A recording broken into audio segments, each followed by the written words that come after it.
নবীর আশিক বেলালের গলার মধ্যে রশি বেঁধে সারা মক্কার অলি গলি দিয়ে তাকে টানা হতো। ভাই খুব মনোযোগ দিয়েন, বেলাল রাদিয়াল্লাহু আনহুর হাত পা গুলি বেঁধে বেঈমানের দলেরা মরুভূমির ভিতরে নিশ্চিত করে শোয়া পাথর চাপা দিয়ে চলে আসছে।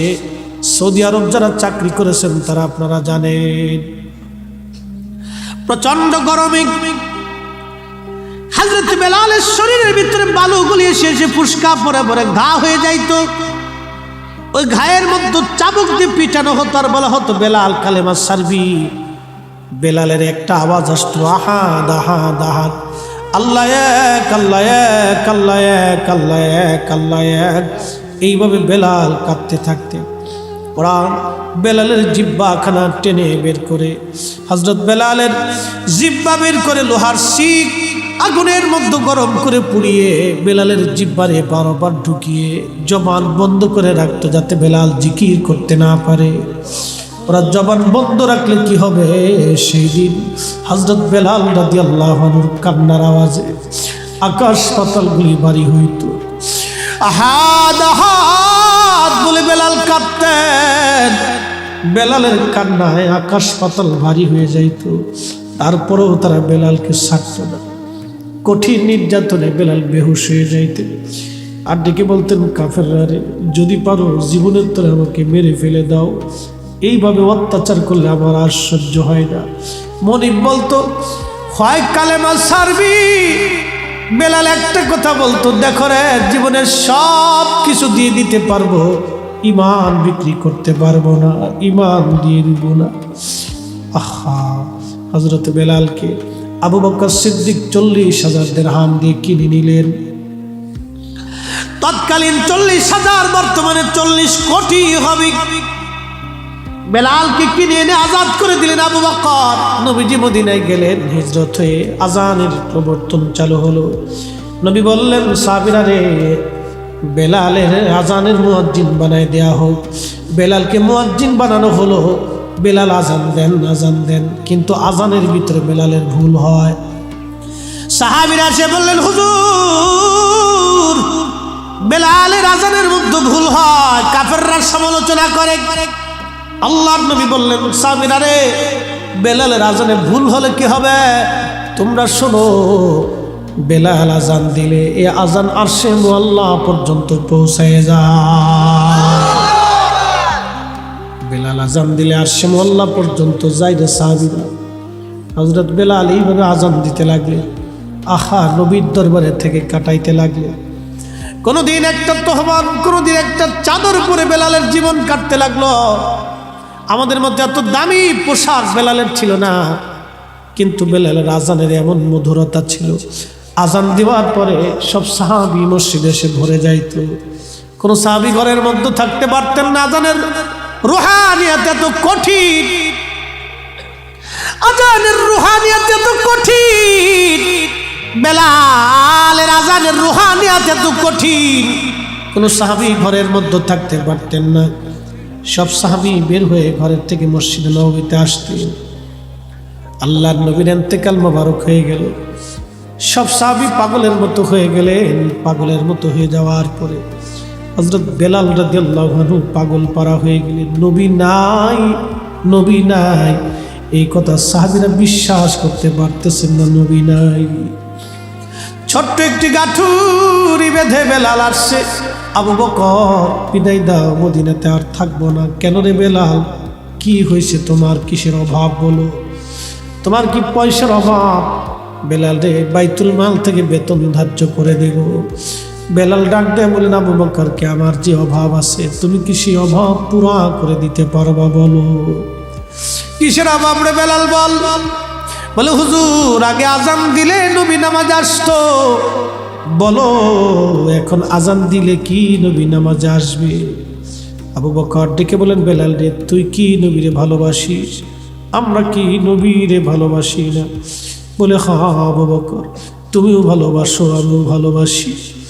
তুমি নবীর রওজা শরীফ দেখলে সহ্য করতে পারো, ধৈর্য ধরতে পারো, কিন্তু আমি বেলাল আজান দেওয়ার পরে যখন রওজা শরীফের দিকে তাকাই, আমি বেলালের কলিজা ফেটে ফেটে আসে, আমি সহ্য করতে পারি না, ধৈর্য ধরতে পারি না।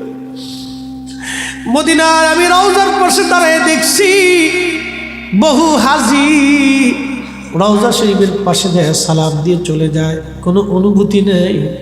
আবার বহু হাজি আছে রওজা মোবারকের পাশে গেলে স্থির থাকতে পারে না, চোখ বেয়ে বেয়ে বেয়ে বেয়ে পানি এসে চোখের পানি সেরে সেরে কাঁদতে থাকে।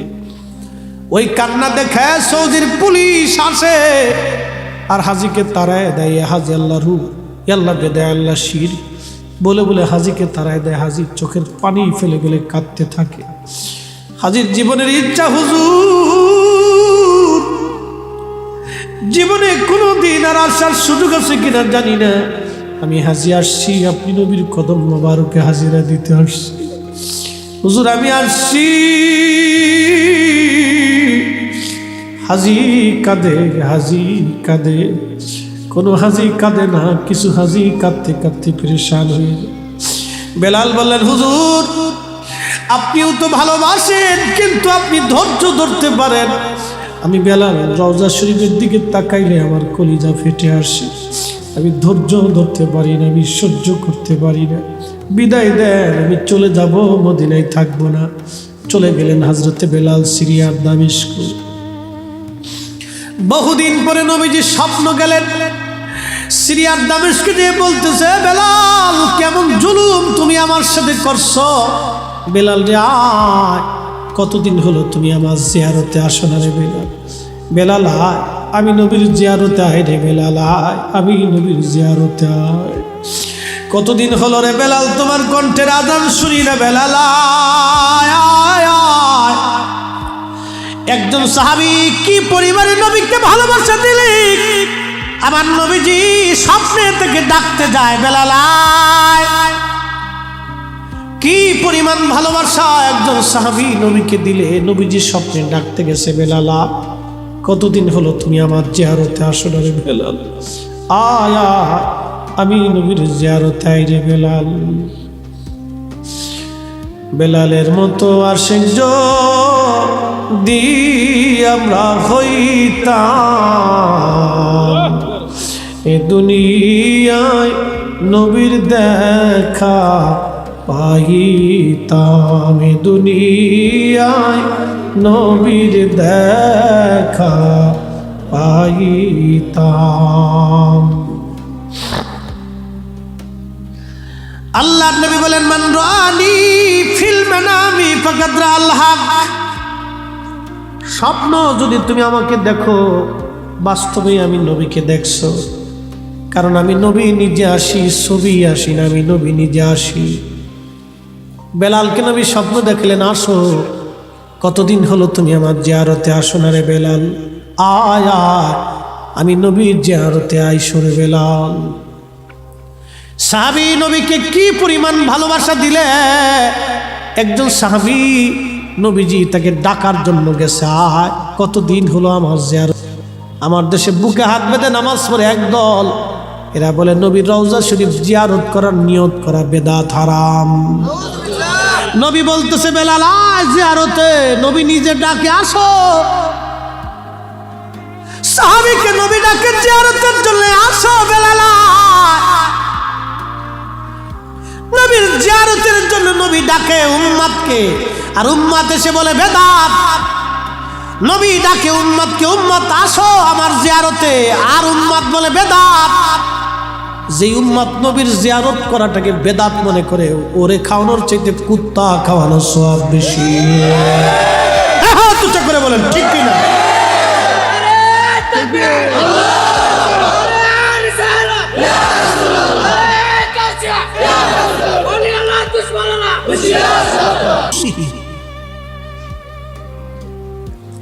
হাবিব আপনি বলেন, আমার বান্দারা বহু পরিমাণে গুনাহ যদি করে নিজের নফসের সাথে, লা তাকনাতু মির রাহমাতিল্লাহ, আমার রহমত থেকে যেন নিরাশ না হয়।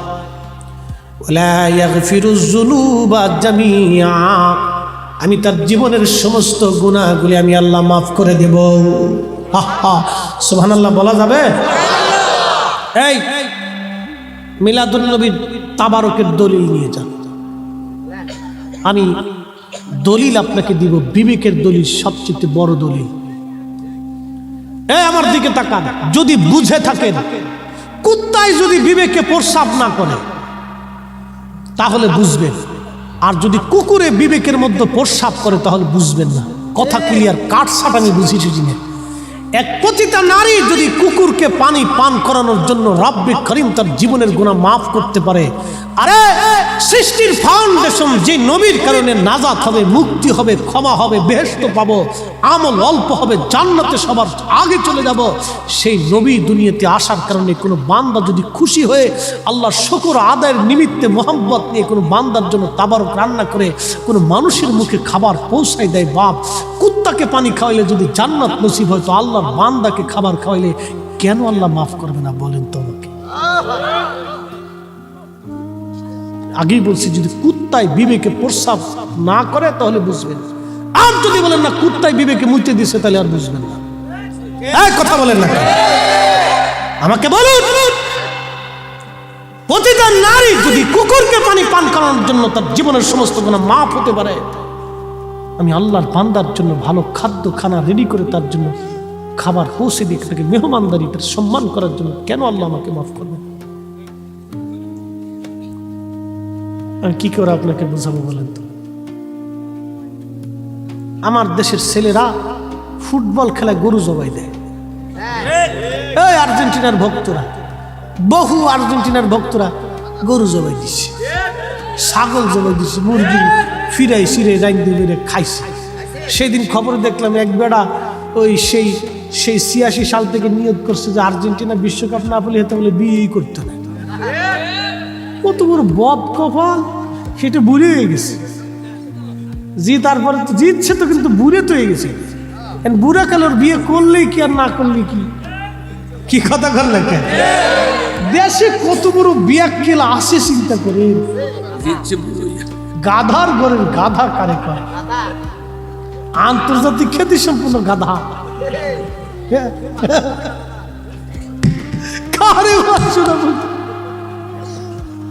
আমি দেখে খবর দিয়ে হাসতে মাঝে পুরো গাধা, জীবনে একটা গাধা দেখার শখ ছিল, তা আজকে দুনিয়ার মানুষ তুমি গাধা দেখলাম। আমি হাসতে মাঝে বিয়ে তোর গাধা দুনিয়াতে আসে করি, ও বিয়েই করবে না নিয়ত করছে। পাগলের বাচ্চা দেশে কত হয়েছে, তো খুব মনোযোগ দিয়ে ও একবারে খুব গরু টরু দিয়ে জবাই করে রাইন্দে খাওয়াইতেছে।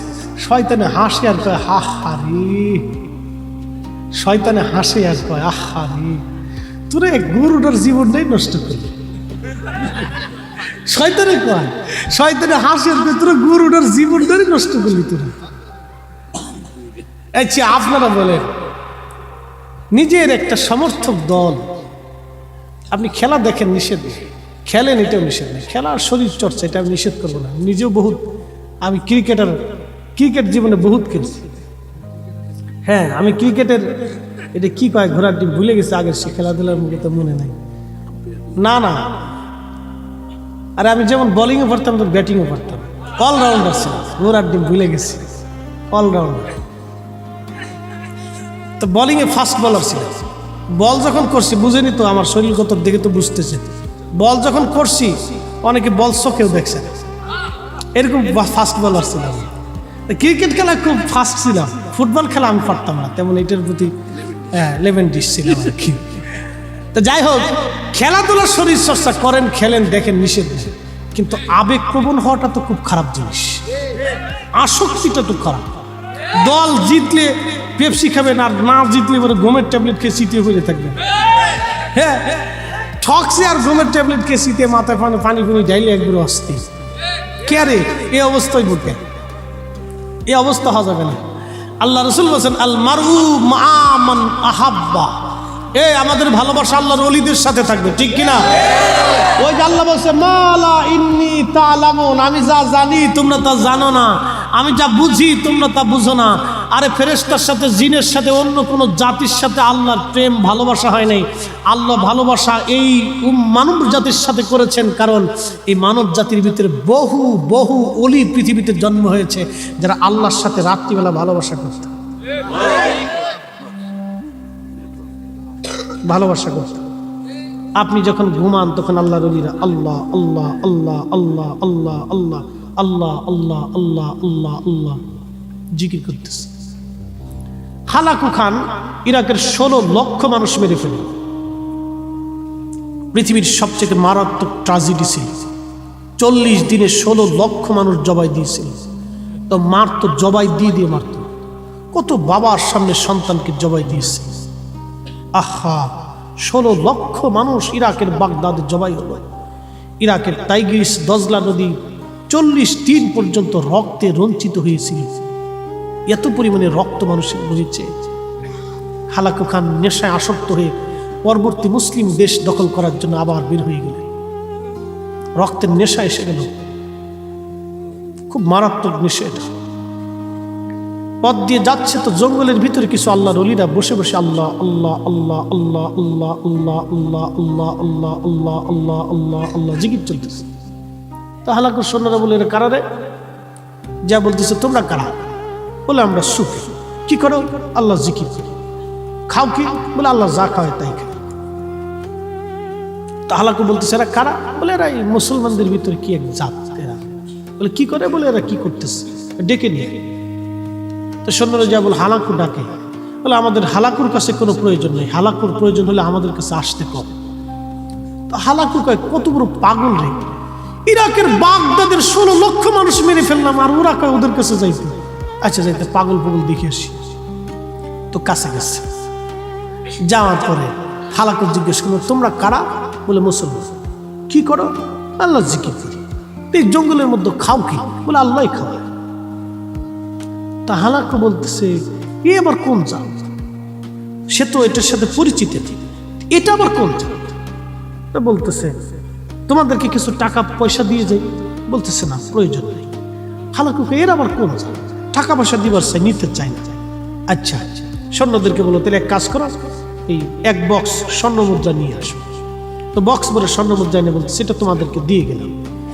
তো যিনি আল্লাহর ওলির প্রধান ছিলেন, তিনি শাহাদাত আঙ্গুল দিয়ে বক্সের মধ্যে ধাক্কা দিয়ে বলেন, হালাকু, তুমি তো টাকা দাও নাই, স্বর্ণ দাও নাই, সবই তো মানুষের রক্ত। হাতের আঙ্গুলে ধাক্কা দেওয়ার পরে বাক্সের ভিতরে যত সোনা ছিল সব রক্তে পরিণত হয়ে গেল।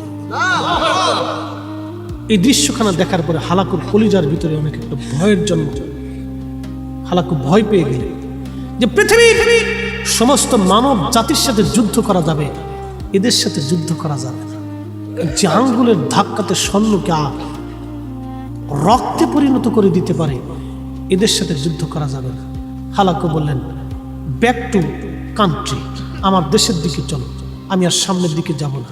কারণ এমন একটা জাতির সাথে আমার বাধা পড়ে গেছে, এরা যদি আমার বিরুদ্ধে লেগে যায় তো আমার সবকিছু ধ্বংস হয়ে যাবে।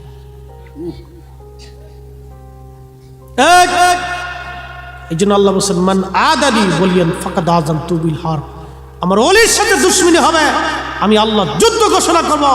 অতএব আমরা সুন্নিরা যতদিন পর্যন্ত বেঁচে থাকবো ততদিন আল্লাহর ওলিদের সাথেই থাকবো। কথা বলেন ঠিক না বেঠিক?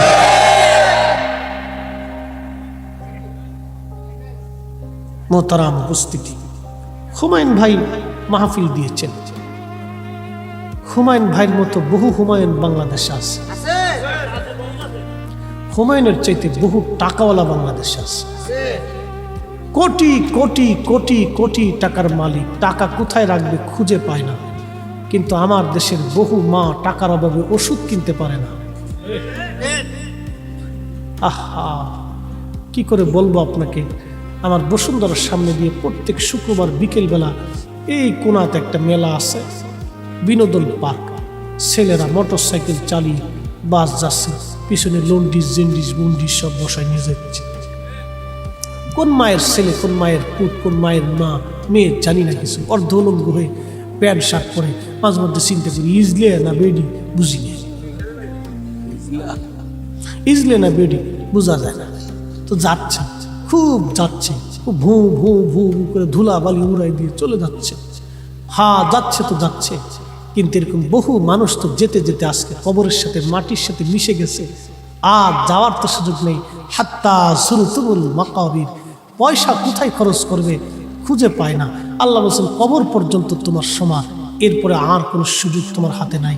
এ যুবক আপনাকে বলছি, বন্ধু আপনাকে বলছি, আজই সময় নিয়ত করে যাবেন আল্লাহ আর কখনোই না। জীবনের বহু একটা সময় নষ্ট করেছি, কালকে থেকেই ফজরের নামাজ থেকে স্টার্ট করবেন। আজকে এশার নামাজ থেকে শুরু হবে। আল্লাহ ঘুমোতে যাওয়ার আগে এশার নামাজটা পড়ে নিয়ত করবেন, আল্লাহ আর আমি মুসল্লা ছাড়বো না, আল্লাহ তোমার জিকির আর ছাড়বো না, আল্লাহ তোমার নবীর দুরুদ আর ছাড়বো না, আল্লাহ হালালে হালালে হালালে জিন্দিগি গঠন করব। এই নিয়ত আপনাকে করে আজকে যেতে হবে বন্ধু, কারণ কবরে আমরা একদিন অবশ্যই চলে যাব, আজ অথবা কাল। বহু যুবক যদি বুঝতে চান তো হসপিটালে পঙ্গুতে চলে যায়, দেখবেন অনেকের হাত নাই, পা নাই, চোখ নাই, জীবনের তরে প্রতিবন্ধী হয়ে গেছে। বহু যুবক আছে, বহু আছে। এই জন্য আপনাকে বলবো যে পয়সা করি মানুষের হাতে আসে, কিন্তু এটা যেন আমরা কাজের জায়গায় খরচ করতে পারি। আমি নবী না চিনিলাম, কি যে ভুল করিলাম, আমি নবী না চিনিলাম, কি যে ভুল করিলাম, বর্ষমে ঢালিলাম ঘি, মানুষ হইয়া ভবেতে আসিয়া, মানুষের করিলাম কি, মানুষ হইয়া ভবেতে আসিয়া, মানুষের করিলাম কি।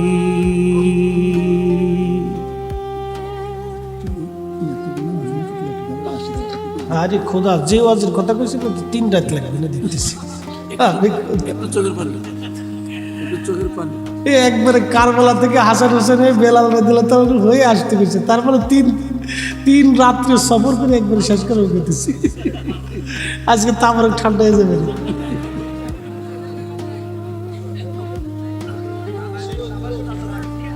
না, বেশি লম্বা না। আমি বুঝি আপনারা খুব অন্তরের মহব্বত থেকে কথাগুলি বলেন। বাংলাদেশের যে জায়গায় যাই সেই জায়গায় আগেরটা করে আইসি দেবীর দ্বারে, হেহেনও কানে কানে হুজুর বেলালের একটু আছে। আচ্ছা, তার আগের দিন করছি 2টা। প্রথমটাতে হুজুর একটু বেলালের কথা শুনে, দ্বিতীয়টা গেছে হুজুর বেলালের ওয়াজ একটু শুনে। কি যে জ্বালাত আছি আমি, জ্বালার কোনো শেষ না। সারা বাংলাদেশের যে জায়গায় গেছে আমি জানি আপনারা রাসূল কারীমের অনেক মহব্বত ভালোবাসা নিয়ে কথাগুলি বলেন, কিন্তু আসলে এই ওয়াজটা একটা মকবুল ওয়াজ। এটা আমার জীবনের সবচেয়ে বড় পাওয়া। এই আলোচনাটা যেদিন আমি দরবার শিবির করেছিলাম, সেদিন একজন মানুষ কাঁদতে কাঁদতে মারা গিয়েছিল। একজন মারা গিয়েছিল, ওই মজলিসে একজন মারা গেছিল, কাঁদতে কাঁদতে মারা গেছিল ওই মজলিসে। এটা হলো আল্লাহ রসুলের অধিক প্রেম ও মহাব্বতের জন্য, আমার কোনো কিছু, এটা অধিক মহাব্বতের জন্য।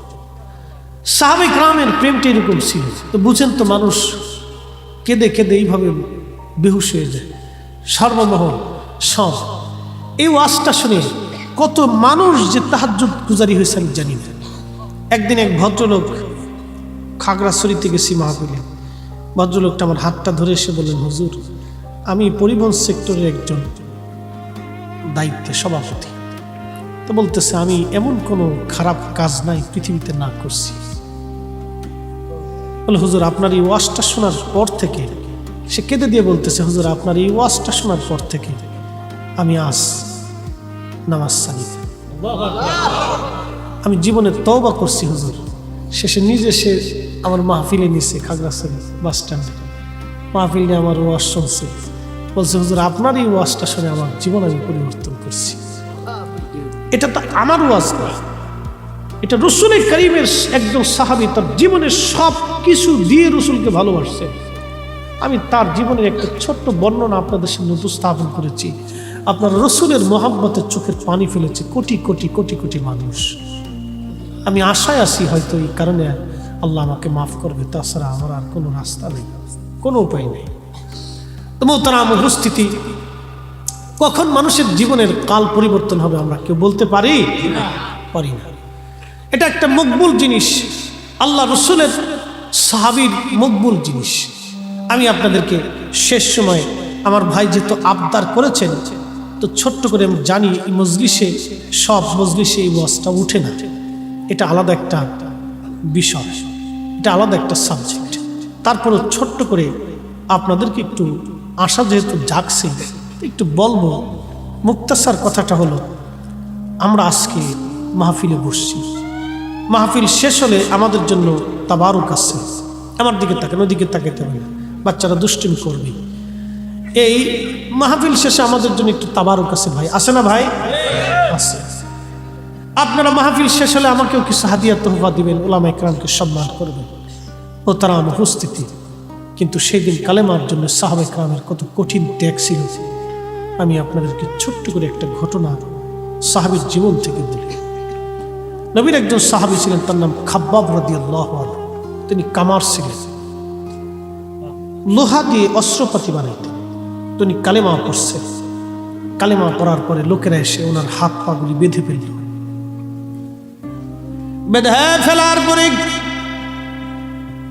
হাজরাতে খাব্বাব বলেন, দুনিয়ার মানুষে যখন ওরা আমার হাত পা বেঁধে ফেললো, হাত পা বেঁধে ফেলে দেওয়ার পরে আমার ওই লোহার আগুনগুলি, কয়লাগুলি মাটির মধ্যে তারা বিছাইল। মাটির মধ্যে বিছাইয়া 10-12 জন তারা আমার শরীরকে টির করে শোয়াইয়া বুকের মধ্যে পাথর চাপা দিয়ে আমাকে চেপে ধরে রাখলো। প্রচণ্ড কয়লার আগুনে আমার চামড়াগুলি পুড়ে পুড়ে পুড়ে পুড়ে রক্ত পরে পরে কয়লা নিভে গেল। এরপরে ওরা আমাকে আবার উঠাইয়া ওই কয়লাগুলি পানি আবার আগুনের মধ্য দিয়া আগুনের মতো করে ওই কয়লাগুলি মাটির মধ্যে ফেলাইয়া আবার আমাকে শোয়াইল। আমার গোশতগুলি পুড়ে পুড়ে পুড়ে পুড়ে চর্বি পরে পরে কয়লার আগুনগুলি নিভে গেল। আমার পিঠের গোশতগুলি উঠে উঠে চলে গেল। একটু চিন্তা করবেন কি, তৎকালীন জমানায় চিকিৎসা তো এমন ছিল না। পিঠের গোশতগুলি পচে পচে খসে পড়ে গিয়েছিল, জায়গায় জায়গায় গোশত নাই। কষ্ট হচ্ছে আপনাদের? নবীজি বলতেছে, বেলাল আসো আমার জিয়ারতে, মান জারা কবরি ওয়াজাবাত লাহু শাফাআতি ইয়াউমাল কিয়ামah। আহা,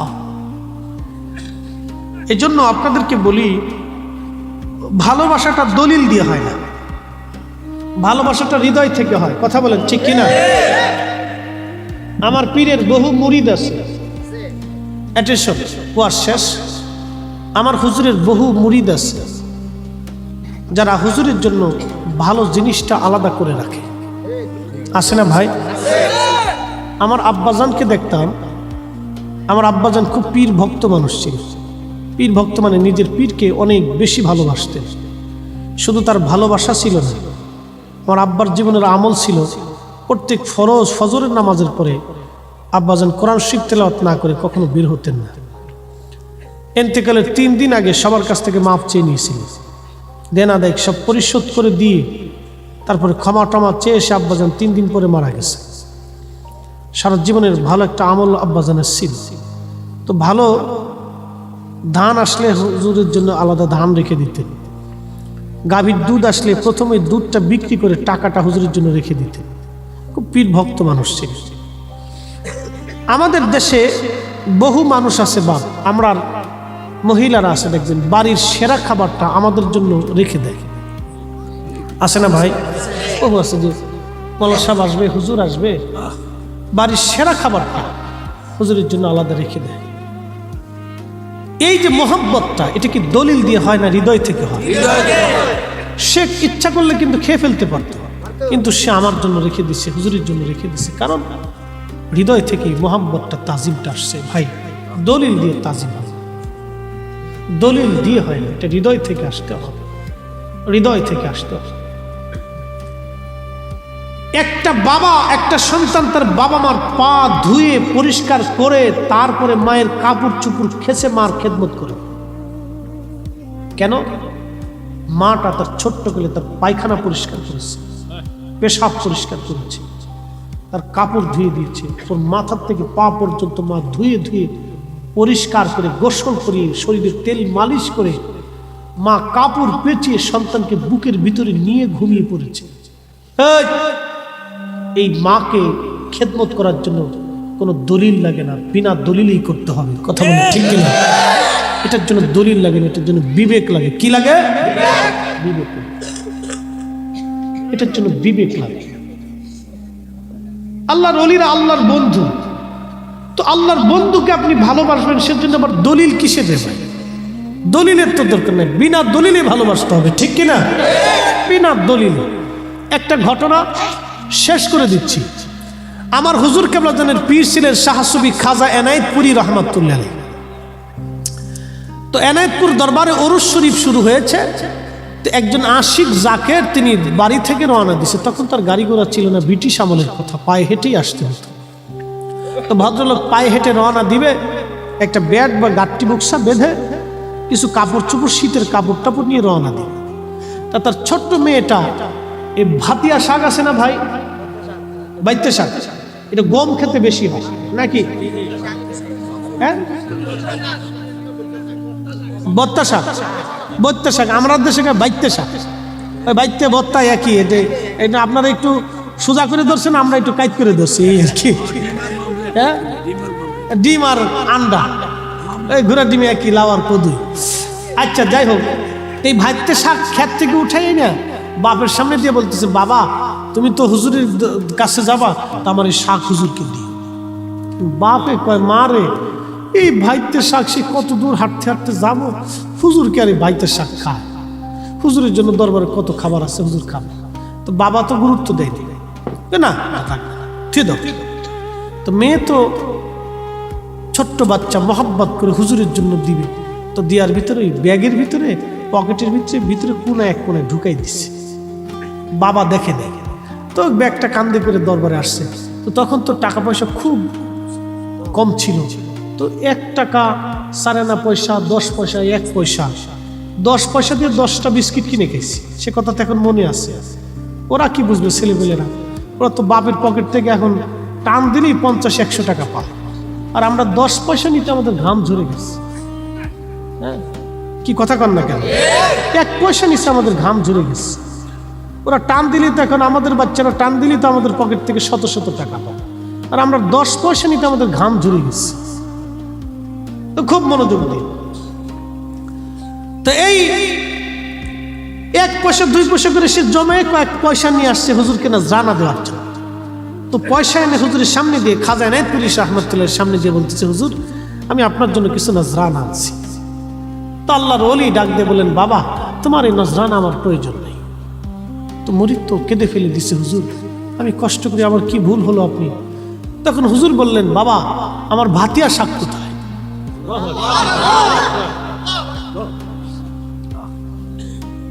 মুরিদ তো আর বুঝার বাকি নেই, কেঁদে ফেলে দিয়ে বললেন, হুজুর আমার ছোট্ট মেয়েটা শাক আনছিল, হুজুর আমি তো তেমন কিছু মনে করিনি, আমি তো ভাবছি আপনি শাক খাবেন না, আমি ধমক দিয়ে রেখে চলে আসছি। হুজুর বললেন, বাবা তোমার নজরানা আর টাকার প্রয়োজন নেই, আমার ভাতিয়া শাক আগে দাও। আমার পাগলি আমার জন্য শাক আনছে, তুমি কেন আনো নাই? তো হুজুর বলতেছে, হুজুর আমার ভুল হয়ে গেছে। তো খাজা এনায়েতপুরী বলতেছে, বাবা তোমার ব্যাগের পকেটের ভিতরে আমার শাক লুকানো আছে, তুমি নিয়ে আসো আমার কাছে। পাওয়ার আছে, আসতে হচ্ছে, পাওয়ার আছে। আমরা আকাবির ছেলেরা, মুরিদের ব্যাগের ভিতরে শাক লুকানো আছে।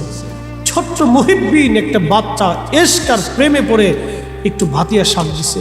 বাপ আমার পীরও পৃথিবীতে কোনো মুরিদের টাকার দিকে নজর কোনোদিন দেননি। আমার হুজুরের জীবনেতে কোনোদিন আমরা দেখি নাই যে হুজুর টাকার দিকে নজর দিয়েছেন। হুজুর ভালোবাসার দিকে নজর দিতেন, আদাবের দিকে নজর দিতেন, টাকার দিকে হুজুর নজর দিতেন না। আমরা দুনিয়ার টাকার পাগল হতে পারি, হুজুর টাকার দিকে নজর দিতেন না।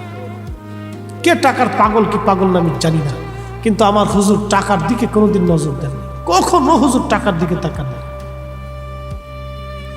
এই জন্য জাকেরদেরকে বলবো, আপনাদেরকে অনুরোধ করবো, আপনারা যাহা দিবেন সেটা মহব্বত থেকে যেন হয়। হুজুরের জন্য যেটা বরাদ্দ করবেন সেটার জন্য হৃদয়ের মহব্বত থেকে হয়ে যায়। আল্লাহ পাক আগামী উরুস শরীফে আপনাকে আমাকে কবুল করুক, বলেন আমিন। এসেছেন যত নবী সকলের ইমাম, সালাম নবী তোমায় হাজারো সালাম, ইয়া নবী সালাম আলাইকা ইয়া রাসূল হাবিব সালাম আলাইকা সালাম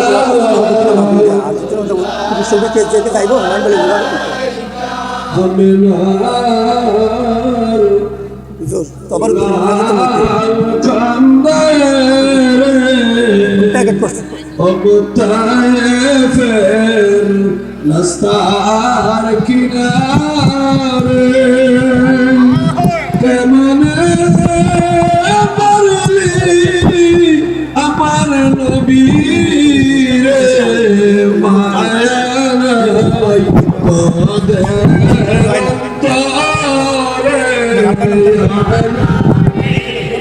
সালাম আলাইকা ইয়া রাসূল সালাম আলাইকা ইয়া হাবিব সালাম আলাইকা সালাওয়াতুল্লাহ